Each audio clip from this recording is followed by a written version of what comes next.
your Instagram account permanently. Once you on your Instagram account, go to your profile. As you can see, those three lines at the upper right hand side corner, tap on those. Once you're here, tap on settings and then scroll down and tap on help.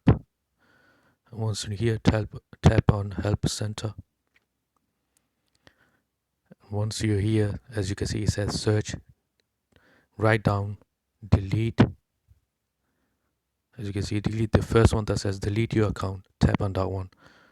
And then the first one that comes out that says delete your Instagram account. Tap on there. And then what you need to do, where it says Android app help, you tap on there, and you go where it says mobile browser help. Tap on that, and then scroll down.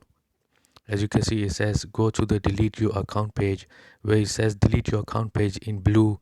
Tap on that one.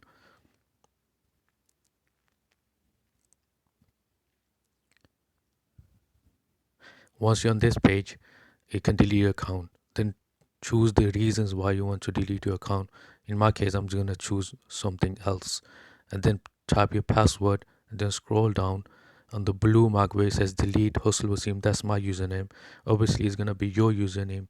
Then tap on delete your account, and within 30 days, your account, Instagram account will be deleted within 30 days. Thank you guys for watching. Make sure to like, share, subscribe, and see you in the next video. Bye.